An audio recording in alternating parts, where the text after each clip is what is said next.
बिस्मिल्लाहिर्रहमानिर्रहीम। अस्सलाम वालेकुम नाज़रीन, प्रोग्राम है न्यूज़ लाइन में हूँ आपके साथ नाज़िया खान। नाज़रीन, भारतीय एयरफोर्स के लिए साल 2025 खासा भारी साबित हो रहा है।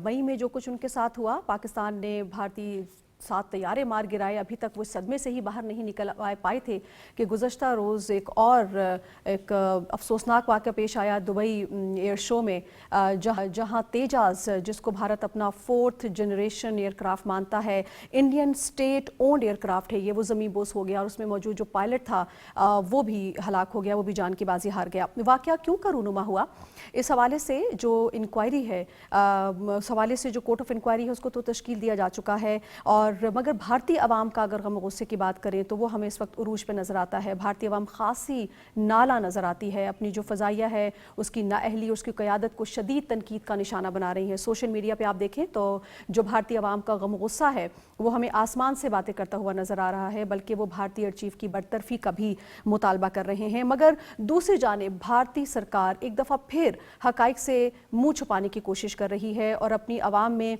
ये तासुर और ये बात करने की कोशिश कर रही है कि ये जो अमरीकन साख्ता जो इंजन इस तैयारे में लगा हुआ होता है, उसकी ताख़ीर से जो फराहमी हुई है, उसके बाद जो दिफाई निज़ाम है भारत का, उसमें खासा खला पैदा हो गया है। लेकिन बात यह है कि भारतीय अवाम में शऊर भी है और इस हवाले से वो बहुत से सवालात भी उठा रहे हैं और वो ये बात कर रहे हैं कि जो करप्शन का एलिमेंट है उससे भी वो खासे वाकिफ़ हैं और वो जानते हैं कि मोदी सरकार पाकिस्तान के साथ जब मार्का हुआ उसमें जो सुबकी वो लेकर आए अपनी आवाम के लिए पूरी दुनिया के सामने, और फिर जो कल का वाक़या हुआ इसके पीछे क्या हक़ाइक़ है भारतीय अवाम उससे अच्छी तरह वाकिफ़। और यही वजह है कि मोदी सरकार अपनी दौर के बदतरीन अदवार से उनका सामना करना पड़ रहा है, क्योंकि एक तरफ अवाम की शदीद तनकीद है, दूसरी जानिब आलमी सतह पर शदीद हज़ीमत और सुबकी और शर्मिंदगी का सामना है।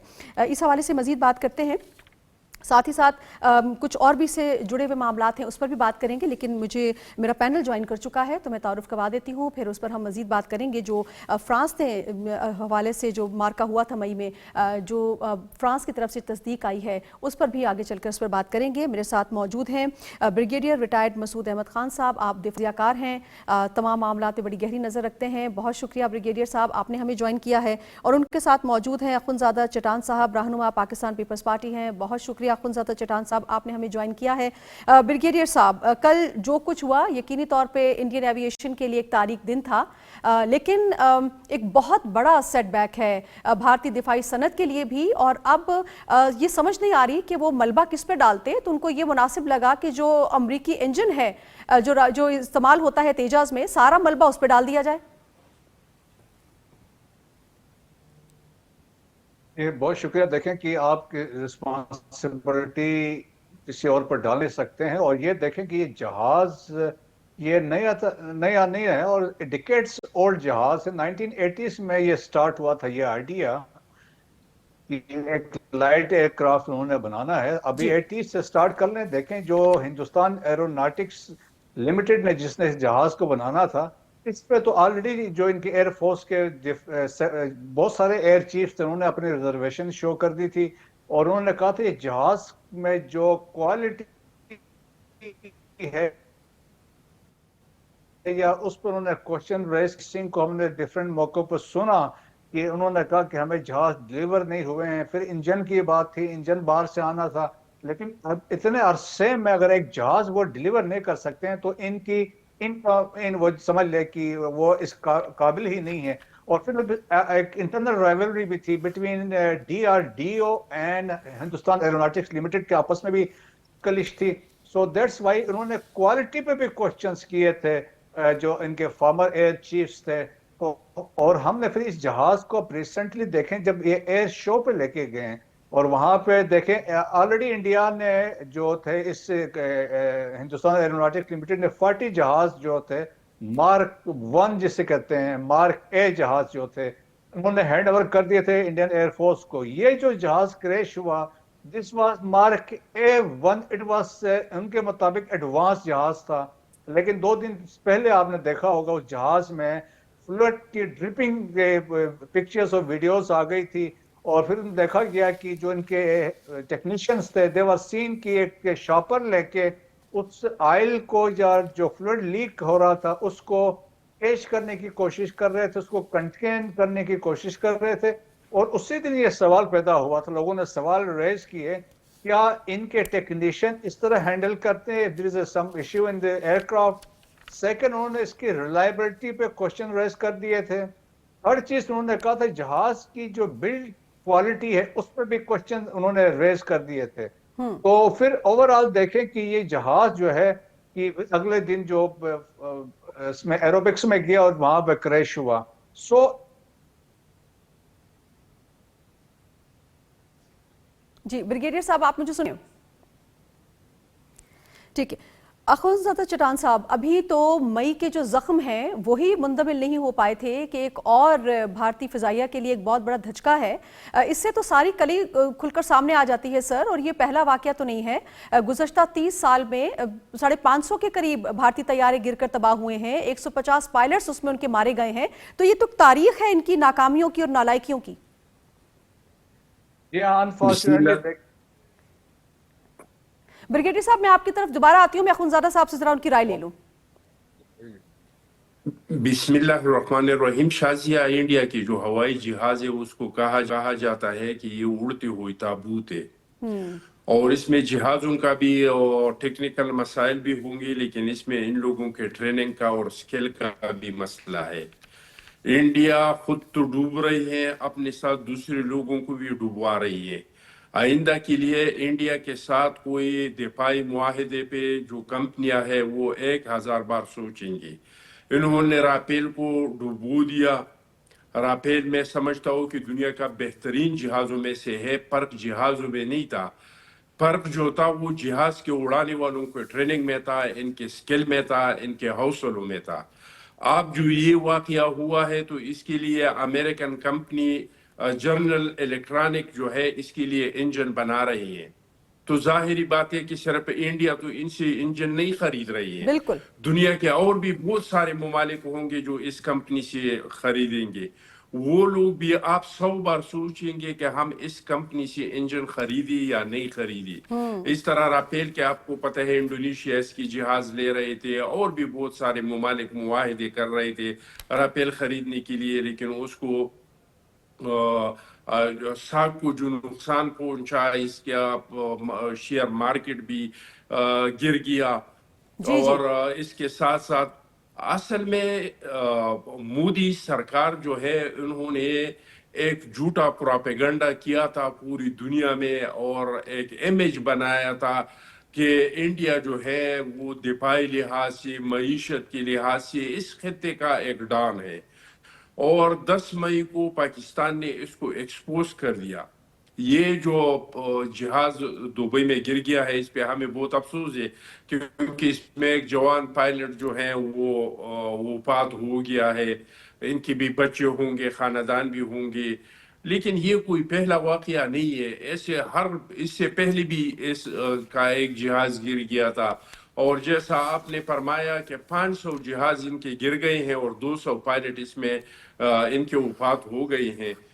تو میں سمجھتا ہوں کہ انڈیا کی جو ایئرپورٹ سے ان کی جو جہاز ہے وہ اڑتی ہوئی تابوتیں ہیں. اور ظاہری بات ہے کہ جب یہ حالات ایک فضائیہ کا ہو تو ان کا پائلٹوں کا مورال بھی پھر آپ کو اندازہ لگائے کہ وہ اس جہاز کو اڑاتے ہوئے اس کی دل میں ضرور یہ ہوگا کہ ہمارے جہازوں کے ساتھ کوئی مسئلہ ہے جو اتنے تعداد میں گرتے ہیں. بالکل ٹھیک. بریگیڈیئر صاحب کل کا جو حادثہ ہوا ہے سر، یقینی طور پہ ایک ہم جیسے بات بھی کر رہے تھے کہ دفاعی صنعت کے لیے تو ایک بہت بڑا دھچکا ہے، لیکن بھارتی فوج کے لیے، خاص طور پہ بھارتی فضائیہ کے لیے یہ کتنی بڑی ڈس اپوائنٹمنٹ ہے، اور سائیکولوجیکل پریشر جو پہلے ہی بہت زیادہ تھا مئی کے واقعے کے بعد، یہ آپ کو لگتا ہے یہ اور بھی زیادہ ڈبل ہو چکا ہے؟ کیونکہ اٹر ڈس اپوائنٹمنٹ ہوگی ان کے پارٹ پہ کہ جو مشین وہ استعمال کر رہے ہیں وہ بالکل ہی ایک ناکارہ ہے، وہ کام ہی نہیں کرتی. مئی میں بھی انہوں نے دیکھ لیا، کل بھی انہوں نے دیکھ لیا. کل تو خدا خاصہ کوئی جنگ والا ماحول تو نہیں تھا نا، انہوں نے اپنی بہترین چیز کو ایگزیبٹ کرنا تھا، دنیا کو اپنا بائر بنانا تھا، وہ تو مارکیٹنگ کے لیے اس کو لے آئے تھے. جی ہاں بالکل. دیکھیں اس کے سیریس سائیکالوجیکل امپلیکیشنز بھی ہوں گے اور مرال پہ بڑا اثر ہوگا. اور آپ دیکھیں جب آپ رافیل کے ساتھ آ کے بھی مار کھا رہے ہیں، پھر اعجاز آپ کلیم کر رہے ہیں کہ آپ کا سیلف ریلائنس بیس پہ آپ نے خود جہاز اس کو بنایا ہے، اور اس کے بعد وہ جہاز آپ دیکھیں اس کی پرفارمنس ہی ایسی ہو تو وہ آلریڈی देखें दे एयर फोर्स जो है उनके दे वो जिस तरह से प्रेशर बिल्ड हो रहा है एपी सिंह के ऊपर या उनके इवन मोदी साहब के ऊपर जो है, जिस तरीके से अभी जो रिपोर्ट अभी कांग्रेस में सबमिट हुई है जी उसके बाद तो देखें that is the nail in the coffin of the so-called net security provider in the Indian Ocean region. तो उनकी इन्विंसिबिलिटी जो है दैट हैज बीन क्वेश्चन। तो पाकिस्तान तो ऑलरेडी उन्होंने पाकिस्तान को वाज़े तौर पे कह दिया, पाकिस्तान विक्टोरियस था इस पूरे 4 डेज वार में, एक्नॉलेजमेंट तो आ गई है। और अब आप देखें कि आपको याद हो 2019 में जब बालाकोट वाला वाकया हुआ, जब हमने स्विफ्ट रिटार्ट किया, उनको 2 जहाज गिराए, अभिनंदन को हमने पकड़ा, तो उस वक्त प्राइम मिनिस्टर मोदी ने कहा था काश हमारे पास राफेल होते हैं। अब राफेल आए तो 2025 में मई में आके वो हमारे J-10C और हमारे PF के पायलट्स के सामने और PL-15 जब हमने यूज किए और एक सिनर्जी हमने क्रिएट की, तो उस वक्त भी देखे कि प्रोफेशनलिज्म आपका वहां पे काम आया, आपकी ट्रेनिंग काम आई, और आपके हमारा तो हम तो मुसलमान हैं तो हमारा जो ईमान था वो बड़ा मजबूत था। तो वी प्रीवेल्ड, हमने उसी रात को एक रात में उनके 7 जहाज गिरा दिए थे। So that was acknowledged by the Americans, तो और भी सारी दुनिया मान गई है। अभी आज तो फ्रेंच के नेवल बेस के कमांडर ने भी, कैप्टन ने भी कह दिया कि ये जहाज गिराए इन्होंने। So it is the moral का बहुत सीरियस फैक्टर होगा, इसमें सीरियस इम्प्लीकेशन होंगी, रेजेंटमेंट होगी। और विद इन दी आप देखें जिस तरह पब्लिक में एंगर है, और अभी अपोजिशन इस इशू को, अभी इन्होंने कांग्रेस वाला इशू उठाया हुआ था जब रिपोर्ट सबमिट हुई, अब ये वाकया हुआ। और उसके बाद एक पायलट था और बड़ा वो एक्सपर्ट पायलट माना जाता था, ये सयाल जिनकी डेथ हुई है।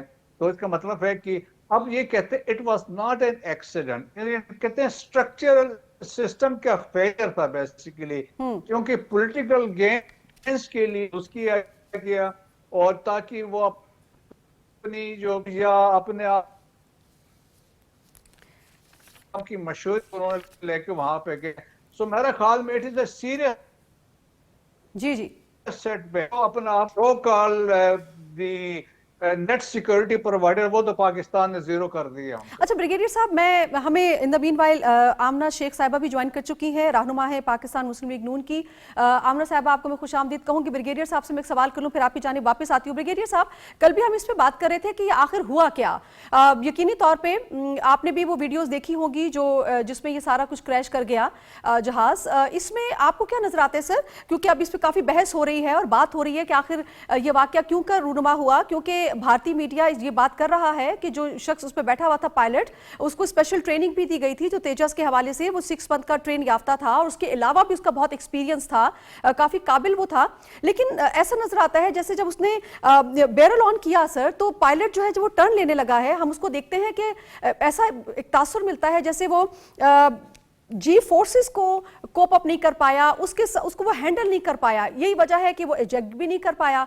तो आपको क्या लगता है, जहाज स्टॉल हो गया या ये वाकई इंजन फेलियर था जिसका वो सारा मलबा डाल रहे हैं अमेरिकी साख्ता इंजन पर?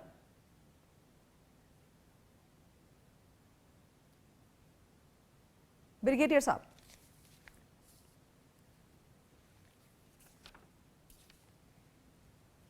जी जी, वो देखें कि मेरे ख्याल में ये एक उनकी लेम एक्सक्यूज है।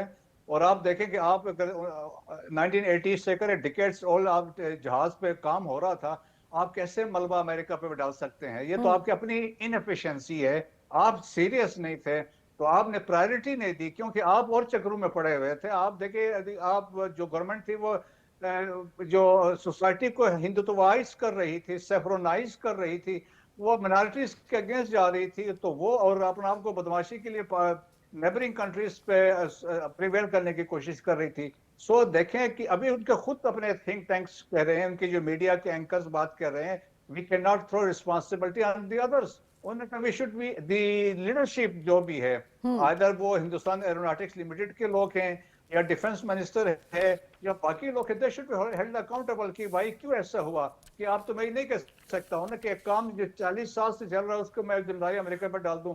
तो वो पब्लिक कंजम्पशन के लिए ऐसी बात डाल रहे हैं, लेकिन बात लोग मानने को तैयार नहीं है। बिल्कुल ठीक। अच्छा आमना साहिबा, अब एक तो आपको खुशामदीद कहेंगे, दूसरा आप क्या समझती हैं, क्योंकि हमने देखा कि मोदी सरकार जो है उनकी बहुत ज़्यादा बढ़के थी, जिस अंदाज में वो अपने दिफाई जो सनत है उसको बूस्ट किया करते थे, दुनिया के सामने अपनी बात किया करते थे, और एक बहुत बड़ा गुब्बारा उन्होंने जो फुला दिया था उसमें से फौरन हवा हमें निकलती हुई नजर आई, मई में भी और कल का ये वाकया पेश आया। आपको लगता है उनकी इन्हीं बड़कों की वजह से आज भारत की जो फौज है उसका मोराल हमें इस कदर डाउन नजर आ रहा है और कल के वाकये के बाद वो फर्दर डिमोरलाइज्ड हुए हैं? देखिए, मैं समझती हूँ कि वैसे तो यकीनन वो जो पायलट उसमें जाँ बहक हुए, अफसोस होता है किसी की भी इंसानी जान हो, क्योंकि आपको पता है Pakistan as a state, we are a peace loving nation, peace loving state. हम नहीं चाहते कि किसी भी जान का नुकसान हो, बॉर्डर के इस पार हो, बॉर्डर के उस पार हो।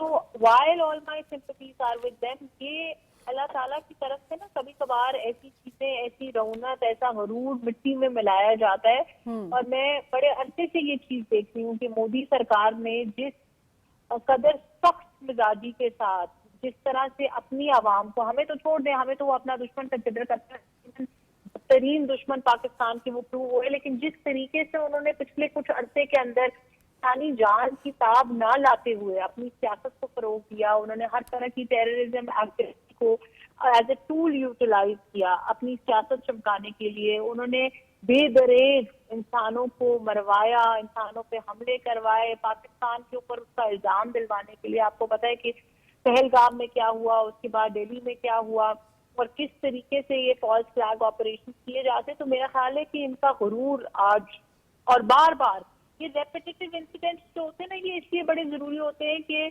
हम जिस तरह की डिजिटल वर्ल्ड में रहते हैं, मुझे लगता है कि डिजिटल वर्ल्ड के अंदर आजकल लोग जो है ना वो जल्दी चीजें भूल जाते हैं, और जो खास तौर पे इस तरह के नेगेटिव कैरेक्टर्स होते हैं मोदी जैसे, they actually play on that. उनकी स्ट्रेंथ ही ये होती है कि चलो यार आज हमें शायद शिकस्त हो गई तो अगली दफा हम दोबारा कुछ कर लेंगे और हम भूल जाएंगे। लेकिन God has his own plan, और अल्लाह ताला ने जिस तरह से ये प्लान अल्लाह ताला का अनफोल्ड होता जा रहा है, जबकि पाकिस्तान में जब उनके 6 राफेल तैयारे गए तो राफेल को कहा जाता था कि राफेल जो है वो ऐसा एक तैयारा है जिसको कोई गिरा सकता, कोई शिकस्त नहीं दे सकता। अल्हम्दुलिल्लाह पाकिस्तानी एयरफोर्स ने वो करके दिखाया। पाकिस्तानी एयरफोर्स को जिस तरह से पूरी दुनिया की फोर्सेस से सराहा, वो सबके सामने है। और मुझे अभी तक याद है कि एक अमेरिकी न्यूज़पेपर के अंदर लिखा गया था कि पाकिस्तानी एयरफोर्स जो है वो आसमानों की बेताज बादशाह पाकिस्तानी एयरफोर्स है। तो इस तरह की चीजें, उसके बाद मैं बल्कि आपको भी खराज तहसीन पेश करूंगी और तमाम जर्नलिस्ट को, जिस तरह से हमने मीडिया अवार्ड जीती, ये पूरी एक सिनर्जी बनती जा रही है। जिस तरह से हमने मीडिया अवार्ड जीती, भारतीय मीडिया का घिलौना बेनकाब हुआ, जो वो मिस इंफॉर्मेशन फैलाते रहे, फेक न्यूज फैलाते रहे, गलत प्रोपेगेंडा करते रहे, उसकी वजह से वो कहीं नहीं पहुंच सकी। तो पूरी दुनिया में ना अनफॉर्चुनेटली जो एक नेगेटिव बनाई जाता था नैरेटिव पाकिस्तान के खिलाफ, अल्हम्दुलिल्लाह पूरी दुनिया में क्लैरिफाई हो गया। मैं समझती हूँ कि हमारे इंस्टीट्यूशन ने, हमारे पॉलिटिशियंस ने, अक्रॉस पार्टी, देखिए जब पाकिस्तान की बात होगी तो मैं सबसे पहले पाकिस्तानी हूँ, ना मेरा किसी पार्टी से ताल्लुक है, ना मेरा किसी सूबे से ताल्लुक है, मैं सबसे पहले पाकिस्तानी हूँ। मुझे फख्र है इस बात का कि हमने बहैसियत कौम, बहैसियत पाकिस्तानी इस जंग को सिर्फ जंगी महाज पे नहीं बल्कि सफारती महाज पे भी जीता है। मैं समझती हूँ कि अल्लाह की तरफ से ये उसी की एक कड़ी है कि हमें नजर आ रहा है कि जो एयरफोर्स, इंडियन एयरफोर्स है, उनकी क्या परफॉर्मेंस है। अस्तगफिरुल्लाह, अफसोस के साथ ये कहना पड़ता है कि जंग ये हमसे क्या जीतेंगे, ये तो एक एक्रोबैटिक शो के अंदर इनके जो इनकी टेक्नोलॉजी है, जो इनकी ट्रेनिंग है, जो इनका जज्बा है, वो अल्लाह ताला की तरफ से खास में मिला। अल्लाह ताला ये इस तरह की चीजें करके, जब इस तरह की चीजें होती हैं तो ये आया होते हैं। जब आपकी नेगेटिव इंटेंशन होती है ना किसी के भी बारे में, जब आपकी नेगेटिव इंटेंशन होती है, जब आप इंसानियत की इज्जत और कदर नहीं करते, तो तब आपके साथ ये होता है। मेरे ख्याल में ये मोदी सरकार के मुंह पे बड़ा सख्त तमाचा है। बल्कि अभी कल परसों मैंने देखा कि उनकी जो बॉलीवुड सेलिब्रिटीज हैं, उनकी जो आम आवाम है, उन्होंने भी मोदी सरकार को इस चीज के ऊपर क्वेश्चन करना शुरू कर दिया। हमारे 6 राफेल तैयारे गिरे, आप क्या कर रहे थे, आप कुछ नहीं कर सके। और जब आमना साहिबा, अभी तो पिछले जो तैयारे हमने गिराए हैं 7, उनका भी जवाब नहीं आया, तो ये 8वां भी गिर पड़ा, उसका किस तरह जवाब देंगे मोदी सरकार? अखुंज़ादा चट्टान साहब, सर, ये सारी सिचुएशन कुछ ऐसी है कि भारतीय अवाम इस वक्त हमें सीख पा नजर आ रहे हैं। आप उनका सोशल मीडिया अगर अकाउंट चेक करें तो भारतीय अवाम जो है वो गुस्से से जो है वो बेहाल हुई हुई है, और वो मुख्तलिफ सवालात उठा रहे हैं, और वो कह रहे हैं जो मेक इन इंडिया वाली बात है वो भी सारी कली खुल गई है, और जो करप्शन है खास तौर पर अवाम उस हवाले से काफी जो है वो सवालात उठा रहे हैं। सर, आपको लगता है करप्शन भी एक बड़ा मेजर एलिमेंट है जिसकी वजह से आज भारतीय फौज को, खास तौर पे जो भारतीय फजाइया है, उनको ये दिन देखना पड़ रहा है? बिल्कुल जी, इंडिया के जो डिफेंस के मुआहदे हैं इसमें करप्शन के बहुत सारे इल्ज़ामात हैं, और बहुत बड़े बड़े इल्ज़ामात हैं। इसके अलावा भी इंडिया में अडियाने और ये 2-3 लोग हैं, इसके ज़रिए भी मोदी साहब जो है इसके सरमाया को बचाने के लिए कंप्रोमाइज़ भी करते हैं, और बहुत सारे इल्ज़ामात इस चीज़ पे हैं जी। लेकिन इंडिया जाने और इंडिया का काम जाने। पाकिस्तान को अल्लाह ताला ने बहुत बड़ा मुकाम दिया है 10 मई के बाद। मैं समझता हूँ कि एक मुकाम हासिल करना ये मुश्किल नहीं है, लेकिन इस पे बरकरार रहना ये बहुत मुश्किल काम है। हम समझते हैं कि अगर हम चाहते हैं कि अल्लाह ताला ने पाकिस्तान को जो इज्जत दिया है, जो मुकाम दिया है, जो रुतबा दिया है, इसको हम बरकरार रखें, तो हमको अपने मुल्क के अंदर 2 चीज़ों पे ज़रूर तवज्जो देना चाहिए। नंबर 1, हमारे मुल्क में जो दहशतगर्दी है इस पे तवज्जो देना चाहिए, और इस पे पूरा कौम को एक पेज पे और एक बयानिया पे लाना चाहिए। बिल्कुल। दूसरा ये कि हमारे मुल्क में जो सियासी इस्तेहकाम नहीं है, तो सियासी इस्तेहकाम को लाना इंतहाई ज़रूरी है। और मैं समझता हूँ कि अगर हम ये 2 काम करने में कामयाब हो गए कि एक हमने अमन व अमान का मसला हल किया, क्योंकि ये जो प्रॉक्सी वार है ये बहुत कॉम्प्लिकेटेड लड़ाई है। इंडिया के साथ लड़ना ये मुश्किल नहीं है, किसी और मुल्क के साथ लड़ना ये मुश्किल नहीं है, लेकिन ये प्रॉक्सी वार ये इंतहाई मुश्किल है। प्रॉक्सी वार में अमेरिका को इराक में शिकस्त हुई, लीबिया में शिकस्त हुई, अफगानिस्तान में शिकस्त हुई। अल्लाह का शुक्र है कि हमारे सवाद से पाकिस्तान का एजेंडा उतारा गया था, ट्राइबल एरिया पे रेट ऑफ द गवर्नमेंट खत्म हो चुका था, बलूचिस्तान में तराना बजाना बंद हुआ था। लेकिन जब हम एक पेज पे आ गए और एक एजेंडे पे आ गए, तो हमने सवाद पे भी पाकिस्तान का झंडा लगाया, हमने बलूचिस्तान में भी तराना बजाना शुरू किया, और हमने ट्राइबल एरिया पे भी रेट ऑफ द गवर्नमेंट कायम किया। 2007-2008 में तो बहुत खतरनाक हालात थे, हर रोज 4-4, 5-5, 6-6 धमाके होते थे। मौलाना फजल रहमान साहब असेंबली में खड़ा हुए और उन्होंने कहा कि अस्करियत पसंद ये मारगला के पहाड़ों तक पहुंचे हैं। तो मैं समझता हूँ कि अब हालात इतनी ज्यादा खराब नहीं है, लेकिन इसके लिए ज़रूरी ये है कि हम सियासी इस्तेहकाम इस मुल्क में लाएं और पूरी कौम एक पेज पे आए। ये 2 काम अगर हम कर सके तो पाकिस्तान जो है और ये रीजन, ये दुनिया का रिच रीजन है। अगर सेंट्रल एशिया और साउथ एशिया का इंटीग्रेशन हो जाता है तो दुनिया की ज्यादा आबादी इस रीजन में है, दौलत इस रीजन में है, मिनरल माइंस इस रीजन में है। हमारे पाकिस्तान में भी एग्रीकल्चर है, समंदर है, जंगलात है, एक हिस्ट्री है, सियाहत है।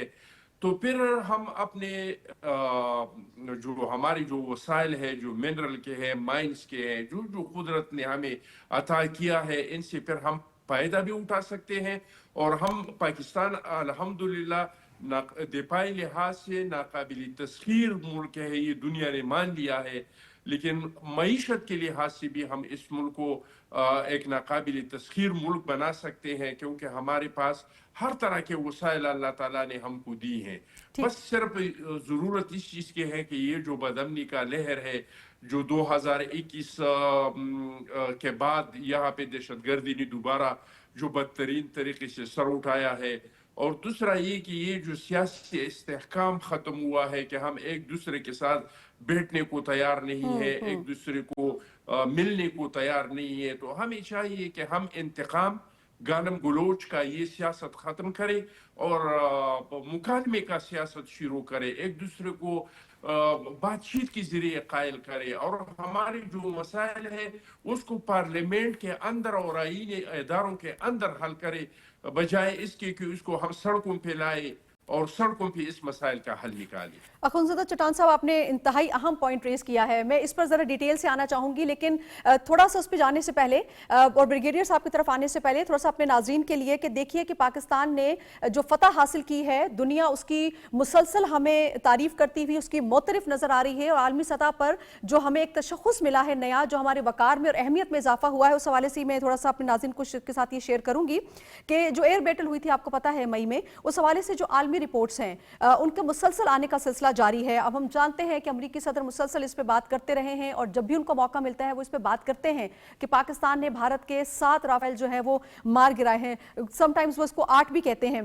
खैर, अमेरिका के बाद अब फ्रांस ने भी जो है वो पाकिस्तान की जो फजाई बर्तरी है उसकी तस्दीक कर दी है। फ्रांसीसी एयर बेस के कमांडर हैं कैप्टन जॉक लू, उनका ये कहना है कि 25 साल से राफेल उड़ रहे हैं और ये जहाज जो है अहम आलमी मिशंस पे अपना काम करते रहे हैं, लिहाजा जो कुछ राफेल के साथ मई में हुआ है वो खराबी राफेल तैयारों की नहीं थी बल्कि उड़ाने वाले भारतीय पायलट्स की थी। इससे पहले भी आपको याद होगा फ्रांस से जब ये वाकया हुआ था मई का, उसके फौरन बाद जब 1-2 दिन बाद फ्रांस से इस पर बात की थी तो उन्होंने कहा था कि ये बेहतरीन तैयारे हैं, लेकिन मामला जो है वो पायलट्स पर आकर रुक जाता है कि उनकी तरबियत कैसी हुई थी, या ये वो लोग जो हैं जो उड़ा रहे थे उसको वो कॉम्पिटेंट हैं या नहीं है। इसके अलावा उनका ये भी कहना था कि ये तैयारे जो हैं वो पाकिस्तान के मजबूत दिफा और मौसर हिकमत अमली की वजह से तबाह हुए हैं। उन्होंने ये भी तस्लीम किया कि ये जो बैटल हुई है मई में उसमें 140 के करीब लड़ाका तैयारे जो है वो एयर बैटल में शामिल थे। कैप्टन लू से जब सवाल किया गया कि जंग के दौरान रफाल का जो रडार सिस्टम क्यों फेल हुआ, तो उनका कहना था कि मसला मशीन का नहीं है, उसके इस्तेमाल करने वाले का है। दुनिया हमें मोतरफ नजर आती है ब्रिगेडियर साहब, ये पढ़ के सुनाना मेरे लिए इसलिए बड़ा ज़रूरी हो गया कि अभी जो अखुंज़ादा चट्टान साहब ने बात की कि जब तक हमारे इंटरनल इश्यूज सॉल्व नहीं होते सर, वो एम जो हम हासिल करना चाहते हैं वो कहीं मिसिंग रहेगा। जी हाँ, बहुत इम्पोर्टेंट है। और देखिए कि हम कहते हैं कि पोलराइजेशन जो है हमारे पाकिस्तान में बहुत ज़्यादा है। पॉलिटिकल पार्टीज अनफॉर्चुनेटली एक दूसरे को एक्सेप्ट करने को तैयार नहीं है, और जिस तरह का माहौल हमने पास में देखा है, ये चल रहा है, वो मेरे ख्याल में पाकिस्तान की स्टेबिलिटी के लिए वेरी डेट्रीमेंटल है। सो देखें कि आपके इख्तलाफात हैं, सियासत तो चलती रहती है, लेकिन हम सबका मकसद जो होना चाहिए वो पाकिस्तान। जी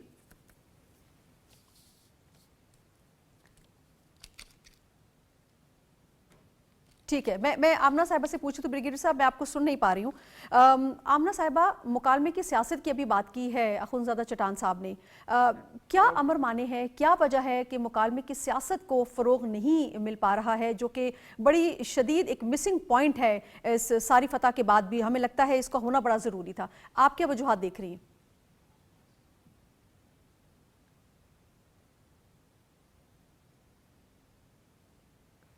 आमना साहिबा, आप मुझे सुन पा रही हैं? ब्रिगेडियर साहब, आपको मेरी आवाज आ रही है? जी आ रही है। जी प्लीज कंटिन्यू कीजिएगा, आपकी आवाज बीच में इंटरप्ट हो गई थी, मैं सुन नहीं पा रही थी आपको।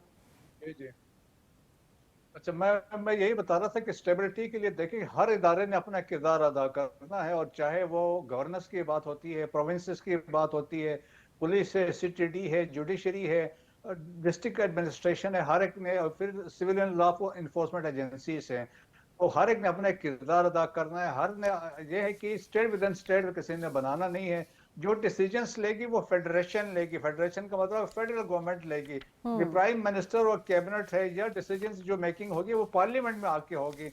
अगर आप कोई दावा करता है कि किसी प्रोविंशियल लेवल पर मैं कुछ कर दूंगा, तो मेरे ख्याल में that is very detrimental to national security.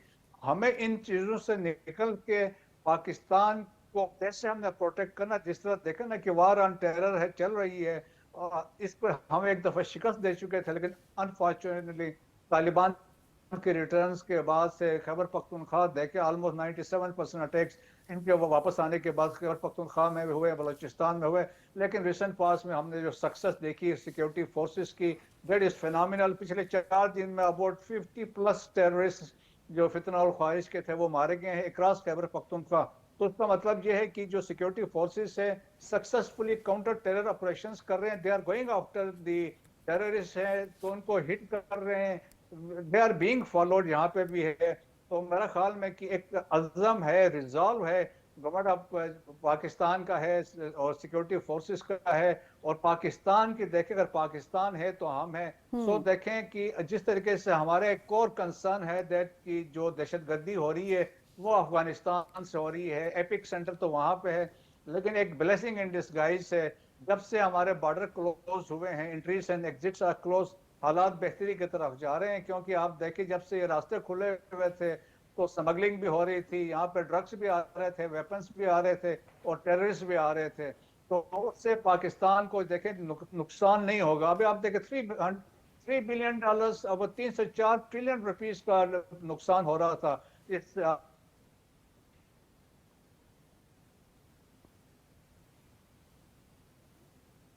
جی اخونزادہ چٹان صاحب, میں آپ کی جانب آؤں کہ بریگیڈیئر صاحب کو میں سن نہیں پا رہی ہوں اس وقت. سر 27ویں آئینی ترمیم کے بعد یقینی طور پہ سسٹم جو ہے وہ مضبوط ہوا ہے. ہم سب جانتے ہیں پہلے یہ ایک کھٹکا لگا رہتا تھا کہ حکومت 5 سال مکمل کر پائے گی یا نہیں کر پائے گی, پھر پالیسیز کے تسلسل میں ایک بہت بڑا گیپ آ جاتا تھا. اب وہ والا معاملہ بھی نہیں ہے, اب ایک انسرٹینٹی جو ہے وہ ختم ہوئی ہے, اور یہ سب کو سمجھ میں آ گئی ہے کہ سسٹم جو ہے وہ سموتھلی آگے چلے گا, پالیسیز کا تسلسل بھی ہوگا. سر آپ یہ سمجھتے ہیں کہ یہ ایک بڑا ہائی ٹائم ہے اور ایک سوٹیبل ٹائم ہے تمام اختلافات کے لیے کو ختم کرنے کے لیے جو ہے وہ مل بیٹھا جائے, اور کیونکہ آپ ایک انتہائی اہم اتحادی جماعت ہیں تو آپ سمجھتے ہیں کہ یہ ذمہ داری آپ کے پارٹ پہ اور بھی زیادہ بڑھ گئی ہے کہ تمام جماعتوں کو ساتھ لے کے چلیں, اسپیشلی اگر ہم پی ٹی آئی کی بات کرتے ہیں تو؟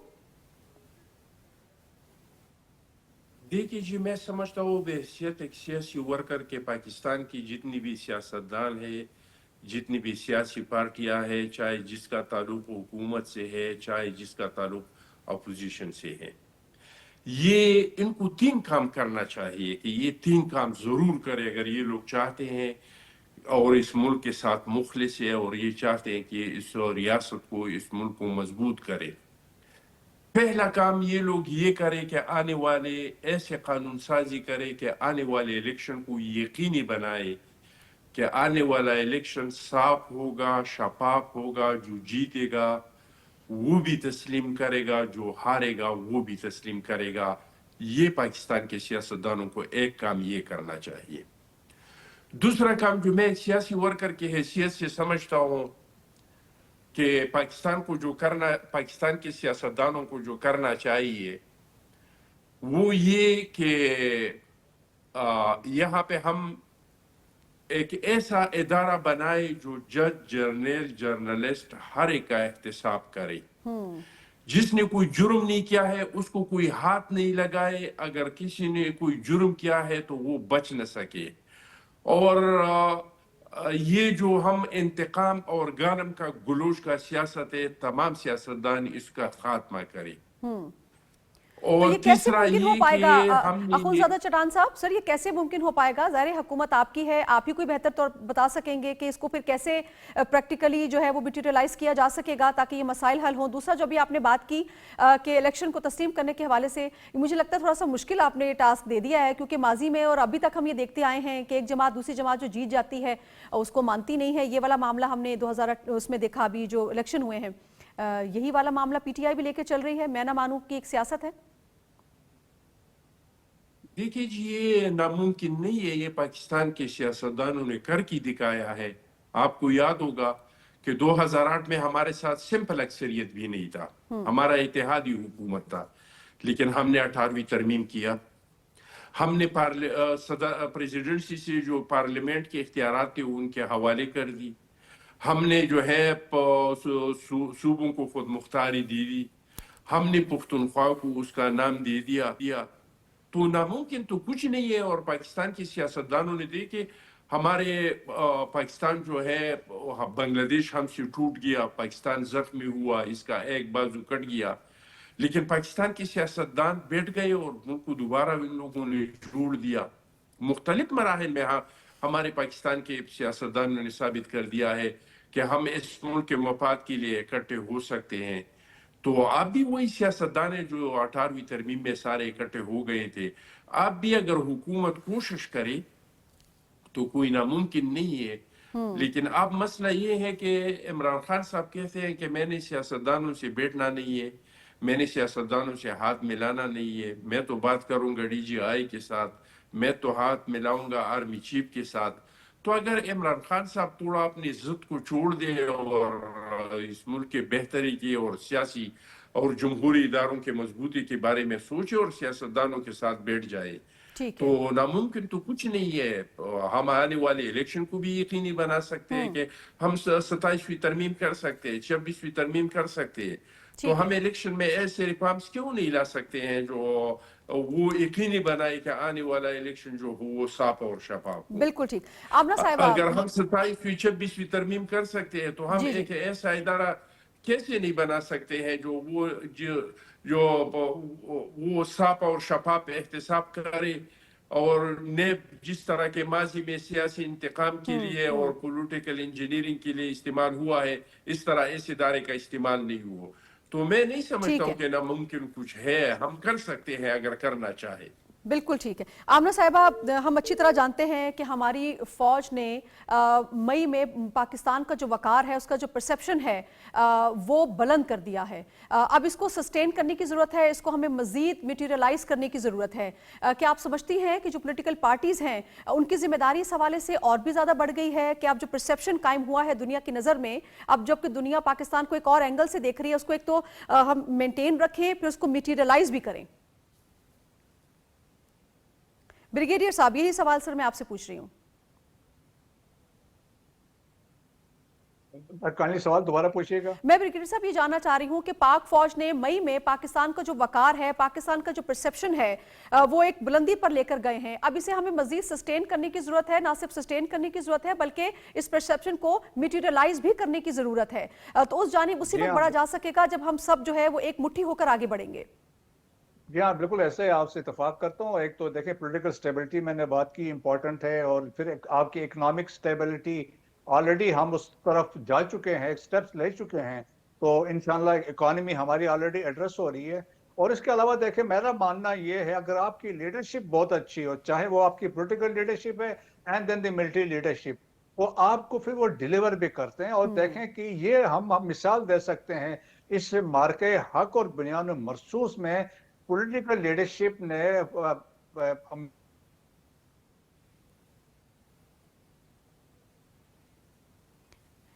جی، کچھ آڈیو میں پرابلم آ رہا ہے بریگیڈیئر صاحب، میں آپ کو دوبارہ نہیں سن پا رہی ہوں۔ اخونزادہ چٹان صاحب، سر جو ابھی ہم نے دیکھا کہ مئی کے بعد پاکستان کا ایک بہت اہم معاہدہ ہوا سعودی عرب کے ساتھ، دفاعی ہم نے اس کے ساتھ معاہدہ سائن کیا، پوری دنیا نے دیکھا اور اس کی اہمیت جو ہے اس پر ہم نے خاصی بات بھی کی۔ پھر ہم نے یہ دیکھا کہ ایران بھی اس حوالے سے دلچسپی رکھتا ہے۔ آپ یہ سمجھتے ہیں کہ ہم اسی انداز میں اپنے جو پرسیپشن ڈیولپ ہوا ہے اس کو مزید آگے لے کر چل سکتے ہیں اور جو خطے کے دیگر ممالک ہیں ان کو بھی جو ہے وہ شامل کر سکتے ہیں؟ بالکل جی کر سکتے ہیں ہم۔ قدرت نے ایک ایسی جغرافیائی حیثیت ہم کو دیا ہے کہ سینٹرل ایشیا اور ساؤتھ ایشیا کا انٹیگریشن پاکستان کے بغیر نہیں ہو سکتا ہے۔ اگر یہ ریجن چاہے، سینٹرل ایشیا چاہے کہ ہم ساؤتھ ایشیا کے ساتھ ٹریڈ کریں، اور اگر ساؤتھ ایشیا چاہے کہ ہم سینٹرل ایشیا کے ساتھ ٹریڈ کریں، تو یہ پاکستان کے گوادر، کراچی پورٹ اور پاکستان کے شاہراہوں کے بغیر یہ نہیں ہو سکتا ہے۔ یہ کام ہوگا، اور آج کل آپ کو پتہ ہے کہ کوئی ایک ملک اکیلے میں ترقی نہیں کر سکتا ہے جب تک پورا ریجن آگے نہیں بڑھتا ہے۔ جہاں تک ہماری ریجن کا تعلق ہے، سینٹرل ایشیا اور ساؤتھ ایشیا، اس میں اگر انٹیگریشن ہو جائے، اس میں اگر آپس میں ٹریڈ شروع ہو، اس میں اگر راستے بنے، اس میں آپس میں ملائے، تو یہ تو پوری دنیا کا سپر پاور ہے۔ بالکل جی، چار تو اس میں ایٹمی طاقتیں ہیں، رشیا ہے، چائنا ہے، انڈیا ہے، پاکستان ہے۔ 5 اس میں دنیا کے بڑے بڑے ممالک ہے آبادیوں والا، رشیا ہے، انڈیا ہے، چائنا ہے، پاکستان ہے۔ یہ دنیا کے تقریباً نصف آبادی ہے۔ دنیا کا کوئی 51% GDP جو ہے وہ اس ریجن میں بنتا ہے۔ ٹھیک ہے، منرل مائنز، دنیا کی جو نعمتیں ہیں وہ اس ریجن میں ہے، اور اس کا انٹیگریشن बगैर पाकिस्तान का नहीं हो सकता है, लेकिन हमें ज़रूरी है कि हम अपने अंदरूनी मसाइल पे काबू पा लें, हम अपने अंदरूनी मसाइल को हल करें। और मैं समझता हूं कि अगर हम अपने अंदरूनी और बैरूनी पॉलिसियों को दुरुस्त करें, क्योंकि हमारे ज्यादातर मसाइल जो हम पे मुसल्लत हो गए हैं, ये हमारे माजी के हुक्मरानों के गलत पॉलिसियों की वजह से हो गए हैं। यानी कि हम आप ये कहना समझते चाह हैं रहे कि हैं अखुंज़ादा हमने चट्टान साहब कि अपने हमें अपनी माजी की गलतियों से सीख कर अपने मुस्तकबिल की जो है ना उसके तयन करना होगा कि हमने किस समझाना है। बिल्कुल ठीक। आमना साहिबा, आई होप कि आपको मेरी आवाज़ आ रही होगी। यकीनी तौर पे एक बहुत जो पाकिस्तान का जो वकार है, जिस तरह से हम बात कर रहे थे, उसकी अहमियत में इजाफा हुआ है, लेकिन एट द सेम टाइम जितनी भी पॉलिटिकल पार्टीज हैं वो तमाम स्टेक होल्डर्स हैं। आप लोग भी इक़्तिदार में है, PTI भी खैबर पख्तूनख्वा में इक़्तिदार में है, तो तमाम पॉलिटिकल पार्टीज जो है वो स्टेक होल्डर्स हैं। कितनी बड़ी जिम्मेदारी बन जाती है ये पॉलिटिकल पार्टीज की कि इस परसेप्शन को फर्दर ना सिर्फ एनहेंस करें बल्कि इसको मटीरियलाइज करने में भी अपना भरपूर किरदार अदा करें, क्योंकि हमारी पाक फौज ने मई के बाद हमें एक बेस प्रोवाइड कर दी है। अब इसको फर्दर कैसे आगे लेके जाना है, इसकी बहुत बड़ी जिम्मेदारी हमारी पॉलिटिकल पार्टीज की भी है।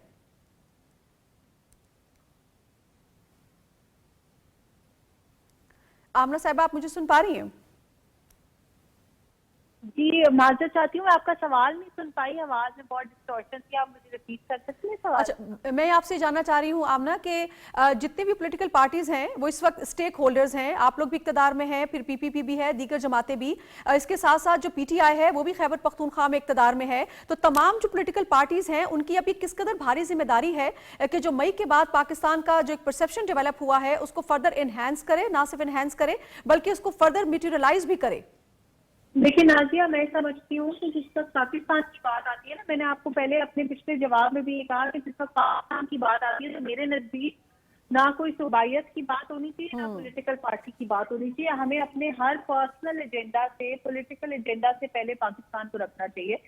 तो इसलिए पाकिस्तान को अगर अल्लाह ताला ने ये वक्त दिखाया है कि हमें मिलिट्री फ्रंट के ऊपर, हमें डिप्लोमेटिक फ्रंट के ऊपर पूरी दुनिया में बहुत अच्छी जो है जीत मिली और बहुत अच्छे तरीके से हमें एक strategic positioning, repositioning I would say करने का मौका मिला पूरी दुनिया में, और पाकिस्तान जो है उसका एक बड़ा अच्छा इंपॉर्टेंट रोल रहा। आपको पता है कि जो इंटरनेशनल अलायंसेज हैं उनके अंदर भी। तो इस वक्त बहुत जरूरी है कि हम अपने पर्सनल एजेंडाज को पीछे छोड़ के, बल्कि मुझे बड़ा अफसोस हुआ, मैंने कल ही शायद आपकी नजर से गुजरा हो, मैंने देखा कि अर्नब गोस्वामी के एक शो के अंदर उन्होंने एक भारतीय एयरफोर्स के सीनियर ऑफिसर जो है उनसे पूछा कि पाकिस्तान से रिलेटेड उनकी क्या स्ट्रैटेजी होगी और पाकिस्तान को कैसे मात देंगे। तो उन्होंने जवाब में कहा कि इस वक्त जो पाकिस्तान तहरीक इंसाफ है वो जिस तरह से पाकिस्तान को और पाकिस्तान के जनरल्स को और इंस्टीट्यूशंस को टारगेट कर रही है, मेरा ख्याल है वही काफी है, उनके होते हुए हमें कुछ करने की जरूरत नहीं। तो मेरा ख्याल है ये चीजें हमारे लिए, हमारी पॉलिटिकल पार्टीज के लिए आई ओपनिंग होनी चाहिए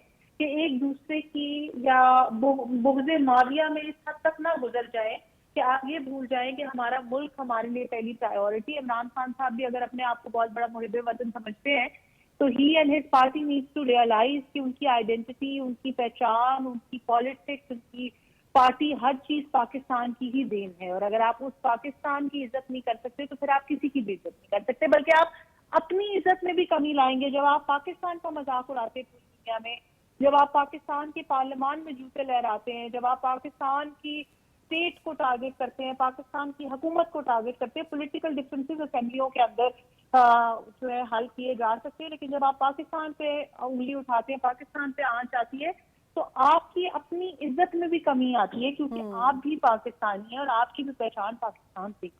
बिल्कुल आमना, यकीनी तौर पे ये बहुत अनफॉर्चुनेट है, इस तरह नहीं होना चाहिए। लेकिन जब हम पॉलिटिकल कंसेंसस की बात कर रहे हैं, अंदरूनी इख्तलाफात को बालाए ताक रखने की बात कर रहे हैं, तो जिस तरह से अखुंज़ादा चट्टान साहब ने फरमाया कि फिर मुकालमे की सियासत को हमें फ़रोग़ देना होगा, ये क्या आपको लगता है ये चैलेंज है या इस तरफ बढ़ा जा सकता है, ये कोई रास्ता निकल सकता है इस हवाले से? देखिए नाजिया, मैं नहीं समझती कि ये चैलेंज है। पाकिस्तान मुस्लिम लीग नवाज ने बहुत खुले दिल के साथ जिस वक्त से हुकूमत संभाली, वफाक में भी और पंजाब में भी, हमने डे वन से एक अपना स्टांस रखा, हमारी वजीर आला ने भी, वजीर आजम ने भी, कि जो इस वक्त जो लोग हुकूमत में हैं, वो वजीर आला हो या वो वजीर आजम हो, वो किसी एक पॉलिटिकल पार्टी के लिए नहीं है, वो पूरे सूबे के लिए, पूरे पाकिस्तान के लिए है। और हम उसी तरह से लोगों को, वो लोग उसी तरह से टाइम, अटेंशन, सारा कुछ दे रहे हैं, उनकी बात सुनी जा रही है, उनकी प्रॉब्लम्स को दूर किया जा रहा है। पाकिस्तान मुस्लिम लीग नवाज ने पिछले कुछ अर्से में जब मुज़ाकरात की जितनी कोशिश की, मेरा ख्याल है कि उसकी नवीद हमें पहले कहीं नहीं मिलती।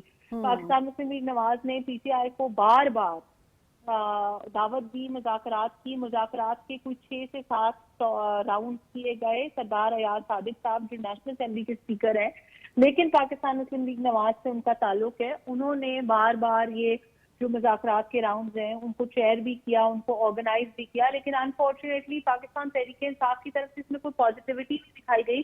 बल्कि 6 राउंड के अंदर आपको पता है कि पहले वो अपना चार्टर ऑफ डिमांड्स नहीं दे पाए, फाइनली जब उन्होंने अपना चार्टर ऑफ डिमांड्स दिया तो किस कदर स्टेट का मजाक उड़ाने के अलावा उस चार्टर ऑफ डिमांड्स में कोई कॉन्क्रीट डिमांड्स नहीं थी।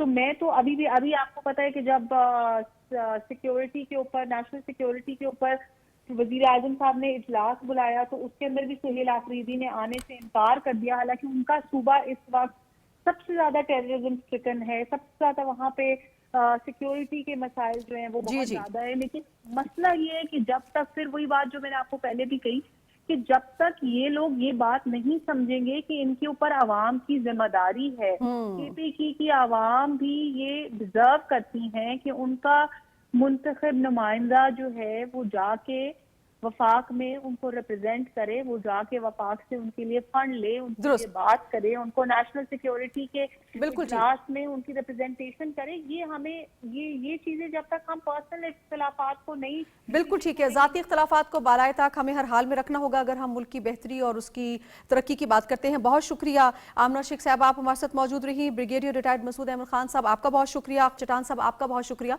नाज़रीन, आपने प्रोग्राम देखा, अपने फीडबैक से जरूर आगाह कीजिएगा। यकीनी तौर पर पाकिस्तान की वकार और इज्जत में जो इजाफा हुआ है उसको हमें ना सिर्फ मेंटेन करने की जरूरत है बल्कि उसको कैपिटलाइज भी करने की जरूरत है, और उसी वक्त मुमकिन हो सकेगा जब जो हमारे जो इंटरनल चैलेंजेस हैं उनसे हम नबर्द आजमा होने के लिए अपने तमाम तर जो जाती इख्तिलाफात हैं उसको बालाए ताक रखते हुए सिर्फ रियासत का सोचें, रियासत की बेहतरी का सोचें, उसकी तरक्की का सोचें, उसकी खुशहाली का सोचें, और जो परसेप्शन बन चुका है उसका सोचें, तो यकीनी तौर पर फिर हमें जो जाती इख्तिलाफात हैं वो बहुत छोटे नजर आएंगे। जिस तरह से हमारे मेहमानों ने भी कहा कि दहशतगर्दी एक बहुत बड़ा चैलेंज है, सियासी इस्तेहकाम एक बहुत बड़ा चैलेंज है। उसके अलावा वज़ीर आज़म ये बात करते रहे हैं कि वो पाकिस्तान को इंटरनेशनली एक इन्वेस्टमेंट का हब बनाना चाहते हैं, तो ये बहुत अच्छी ख्वाहिश है, लेकिन उस सब के लिए सब पार्टीज को साथ मिलना होगा और एक जुबान होना होगा, यकसू होना होगा, अपने तमाम इख्तिलाफात को भुलाना होगा अगर हम वाकई पाकिस्तान से मोहब्बत करते हैं या हम चाहते हैं कि हमारा वतन जो है वो इसी तरह से उसका जो परचम है वो सरबुलंद रहे और इसी तरह से उसकी इज्जत और वकार में इजाफा होता रहे। अपना ख्याल रखिएगा, दुआ में याद रखिएगा। नाज़े खान को इजाज़त दीजिए, अल्लाह ने के बाद।